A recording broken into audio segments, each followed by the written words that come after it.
뒤통수가 찌릿하고 순간적으로 쏘는 두통이 있으시다고요? 그렇다면 후두신경통일 가능성이 있습니다. 후두신경통은 일반 두통과 달라 치료 방법이 다르게 되는데요. 그래서 오늘은 후두신경통의 개념, 정의, 원인, 자가진단 방법, 일반적인 치료 방법과 그 한계점, 그리고 치료가 안 됐을 때 해결책까지 모두 다 설명드려 보겠습니다.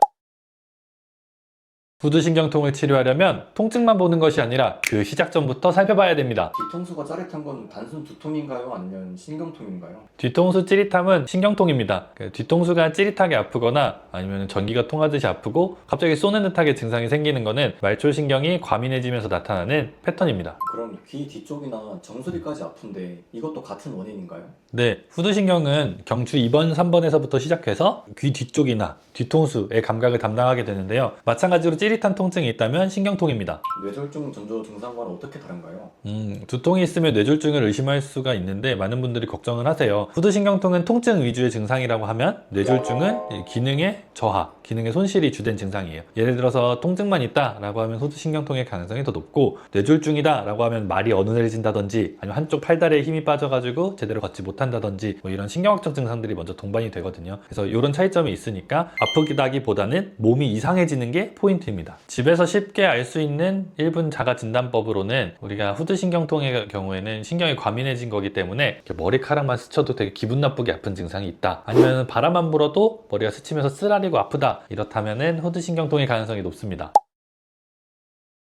병원에 오셨을 때 오히려 후두신경통에 잘못된 조치를 취해서 더 악화돼서 오시는 분들이 많은데요. 그 중에서 대표적인 것이 너무 강한 마사지나 지압 같은 게 있어요. 후두신경이 지나가는 부분이 너무 아프니까 이렇게 강하게 마사지를 하거나 지압을 하면 일시적으로는 좀 시원해질 수는 있어요. 하지만 그런 자극들로 인해서 신경의 손상이 더 심해지고 염증이 악화돼서 후두신경통이 더 악화된 상태로 올 수가 있습니다. 그렇기 때문에 의료인이 아닌 사람이 과하게 후두신경 부위를 누르거나 지압하는 것은 피해 주셔야 됩니다. 후두신경통은 일반 두통이 아니기 때문에 그냥 진통제에 의존하는 경우도 피해 주셔야 됩니다. 보통 진통제를 먹으면 뇌에서는 통증이 잘 느껴지지 않기 때문에 일시적으로는 괜찮을 수는 있어도 후두신경의 손상이라든지 염증 반응 이런 것들은 해결이 되지 않기 때문에 통증이 시간 지나면 다시 재발하는 경우가 많아요. 그러면은 진통제를 다시 복용하게 되고 내성이 생기고 의존이 생기게 되면은 두통이 만성화로 빠지는 경우가 있기 때문에 빠른 시일 내에 근본적인 치료를 받으셔야지만 됩니다. 보통 후두신경통으로 신경과나 신경외과에 진료를 받게 되면 진통제, 신경통약, 근유한제 이렇게 처방을 받게 되는데, 이것 역시도 근본적인 해결책이 되기는 어렵습니다. 이런 신경통 약들이 신경을 직접 치료해주는 기전은 아닌 거거든요. 또 한 가지 방법으로 신경차단술이 있는데요. 과민화된 신경에 마취제를 주사함으로써 신경 자극 전달을 차단하는 방법인데, 이런 신경차단술을 받게 되면은 당연히 신경이 마취가 되니까 두통은 줄어들 수는 있어도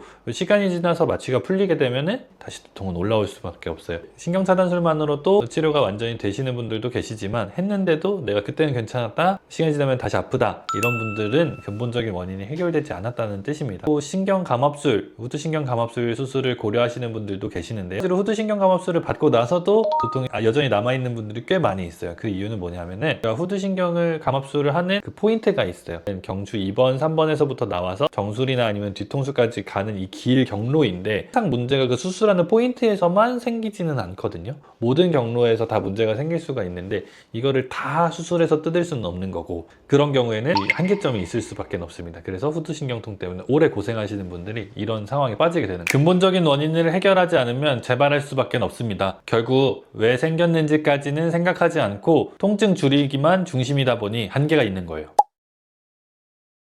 실제로 이런 과정 겪고 나서 저한테 찾아오시는 환자분들이 되게 많은데요. 치료 사례 하나 설명드려 보면은, 이분이 60대 남자분이셨어요. 아픈 지는 2년 됐고 머리가 항상 찌릿찌릿한데 하루에 6, 7번은 너무 심하게 아파서 거의 자리에 주저앉아야지 되는, 이분이 인테리어 업을 하셨는데 일에도 좀 지장이 있을 만큼 심한 통증 때문에 병원을 여러 군데 다니시던 상황이었어요. 처음에는 이제 가까운 병원에서 진통제나 근육이완제 처방받아서 먹으면 나았다가 시간 지나면 다시 제자리, 이런 것들이 계속 반복이 된 거죠. 그래서 강남의 큰 유명한 대학병원에서 후두신경통을 진단받게 되었고, 처방을 해서 안 나으면 수술하자라고 됐어요. 일단 처방약을 먹었는데 강도는 좀 약해진 듯 했대요. 근데 머리가 항상 맑지 않고 몸이 또 무겁고 이런 느낌이 계속됐다고 해요. 그래서 알고 보니까 마약성 진통제랑 신경안정제를 처방받아서 먹고 있다 보니까 머리가 맑지 않은 느낌이 있었던 거예요. 거기다가 이게 약도 내성이 생기니까 저한테 왔을 때는 약 먹어도 효과 시간이 너무 짧다, 금방 금방 또 다시 아파진다. 언제까지 이렇게 살 수는 없다. 라고 해서 아내분이 다른 방법을 좀 찾아보다가 저희 맥락하니언을 발견하고 내원하시게 된 거죠. 몇 년 된 만성 후두통을 해결해야 될 핵심은 신경과민입니다. 통증을 느껴지는 감각, 그 감각신경의 과민, 이 두 가지를 모두 해결해야지 후두신경통에서 벗어날 수가 있는데요. 우선은 후두신경이 시작하는 부분, 경추 2번, 3번에서부터 경추에 틀어짐이 있다면 바로 잡아야지 되고, 후두신경이 근육 사이를 뚫고 나가는 지점, 근막을 뚫고 나가는 지점, 이런 부분들에서 유착이 쉽게 생기거든요. 그런 부분들에 유착이 있는지 꼼꼼히 살피고, 염증이 있다면 약침으로 씻어내주고, 근막이 붙어 있다면 유착을 뜯어내주고, 이렇게 해서 후두신경이 가는 경로 자체에 걸리는 게 없게, 장애물이 없도록 만들어주는 것이 첫 번째. 그리고 신경과민, 통증이 쉽게 느껴지는 이 통증 회로가 많이 활성화되어 있는 신경과민을 해결해주기 위해서는 10년 동안 두통 치료하면서 얻어온 경험, 노하우를 가지고 만들어진 두맥탕을 처방하게 되는데요. 이렇게 치료를 같이 받게 되면 시너지 효과가 나면서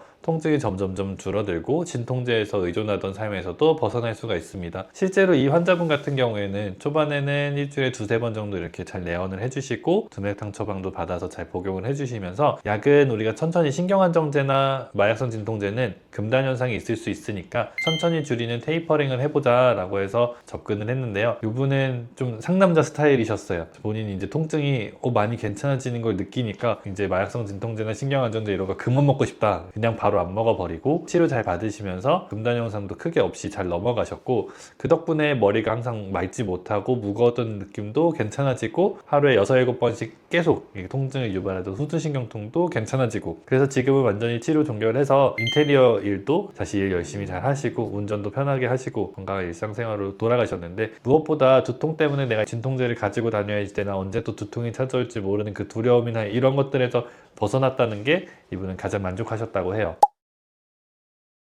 신경이 원인이라고 하면 많은 분들이 신경은 회복 안 되는 거 아니야? 계속 평생 이렇게 살아야 되는 거 아니야? 라고 걱정하시는 분들이 꽤 많이 있는데요. 후두신경통 같은 두통도 두통이 시작된 시작전부터 어떻게 해서 이 두통이 생기게 되는지부터 하나하나씩 치료해 나가다 보면은 진통제나 아니면 어떤 약물에 의존하는 거 없이 두통에서 벗어나실 수가 있습니다. 추가적으로 궁금한 점이나 비슷한 후두신경통으로 고통받던 분들이 건강한 일상으로 돌아갔던 사례들, 이런 것들을 알고 싶으시다면 두통 한우 카페로 찾아와 주시면 건강한 일상을 살 수 있도록 도와드리도록 하겠습니다.